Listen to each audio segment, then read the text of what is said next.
nabadgelyo. Waxaynu nahay safarkaasoo aan laga soo laaban doonin.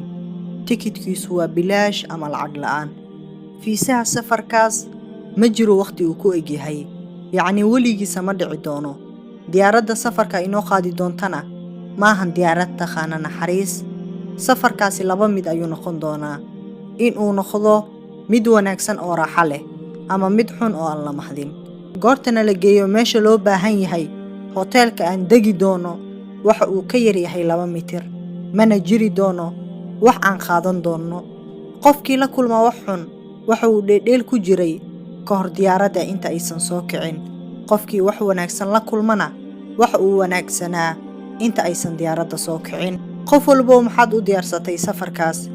Tikidhkiisu bilaashka yahay, fiisahiisa uusan dhici doonin ebid, hoteelka aad degi doontana yahay 2 mitir, aan lahayn wax nal ah ama saaxiibku helin doona. Safarkaasna waa geerida. Ilaahay quraankiisa waxa uu ku leeyahay: kullu nafsin daa'iqatul mawt. Naf walbaahi geeri way dhadhamin doontaa.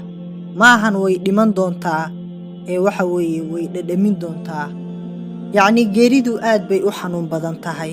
Haddii lagu yiraahdo 1 saac baad haysataa, noloshaaduna waa gabagabo, maxaad awoodi kartaa oo aad samayn kartaa?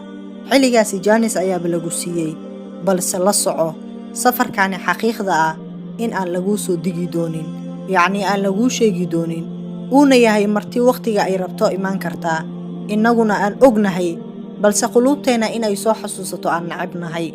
Isagu waa malakul mawt. Wallaahi wuu imaan doonaa, nafta ayuuna naga qaadi doonaa, weliba isagoo aanan fiirinaynin ilinta, xanuunka, tiiraanyada ay dareemayaan ehelkeena iyo mid aan inaga dareemaynaba. Isagoon fiirinaynin in aad tahay shakhsi loo baahan yahay ama mid kaleba.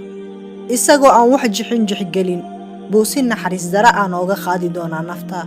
Waxaa badbaadi doonaa kan wanaagsanaada adduunka, camal wanaagsan shaqaystaa, Rabbi raali geliya, dadku ay ka nabadgalaan, iska ilaaliya xaaraanta, raaca jidka suubanaheena Nabi Muhammad sallallahu alayhi wasallam, ka digtoonaada dhagarta ibliiska.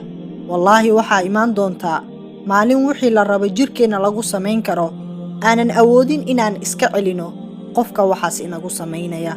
Wiil yahow yuusan naqanin maalintaasi maalintii ugu horeysay oo aad adeecdo qof muslim ah, yacni markii lagu dhaqayo. Gabar yaysan naqanin markii koobaad ee aad xijaabato, yacni markii lagu karfanayo. Haddaan wanaagsanaano, nafteena ayay anfacaysaa. Kii xumaadana Rabbi awoodiisa waxba kama nusqaamin karo. Rasuulka waxa uu xadiid ku leeyahay: alkayisu man daana nafsah wa camila lima bacda almawt, waalcaajizu man adbaca nafsahu hawaaha watamannaa cala Allahi alamaanii. xadiidkaas oo micnihiisu yahay: caaqilku waa midka naftiisa xisaabiya, una shaqaysta dhimasho wixii ka dambeeya. Dabaalka iyo axmaquna waa kan raaca hawada naftiisa, Rabbina aamin inuu ka yahay u maleeya. Wallaahi waan bixi doonnaa sida dhabta ah, innagoo keena ugu yar, keena ugu weyn, kan madaxweynaha ah, kan xildhibaanka ah, dhakhtarkeena, farsamayaqaan qofkii ah, kan shiiqa ah, kan ardayga ah, kan saqajaanka iyo ibliiska ah. Innagoo dhan waxaa ina sugaya qabri 2 mitir ah. Xusuuso Rabbiga oo u toobadkeen. Ilaahay ma hoojiya kuwa toobadkeena. Dembi walba oo aad ku jirto, Rabbi u laabo. Ilaahay waa mid toobad aqbalid badan, naxariis badan.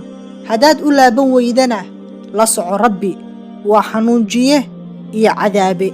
Ilaahay waxaan weydiisanaynaa khaatumada inuu noo wanaajiyo, umuur dhammaanteedna waa khaatumo. Ilaahayow khaatumo wanaagsan ina sii. Rabbi kuwa uu ka raali noqdana Allah naga dhigo. Ilaahayow addoomankaaga ayaan nahay, adiga ayaa naxariis iyo nasri kaa sugaynaa. Rabbi aanan adiga ahayna ma lihin awood aan cibaadadaada ku samayno, xaylad aan macsiyada uga leexano, ilaa aad adiga noo naxariisata mooye. Rabbiyow waxaan ku weydiisanaynaa Nabi Muhammad waxa uu ku weydiistay, waxaynu kaa magangelaynaa Nabi Muhammad waxa uu kaa magangelay. waxaana ku weydiisanaynaa inaad nagu toosiso wadadaadii toosneed, siraada aladiina ancamta calayhim, aadna naga hayso wadadii xumeed, غير المغضوب عليهم ولا الضالين.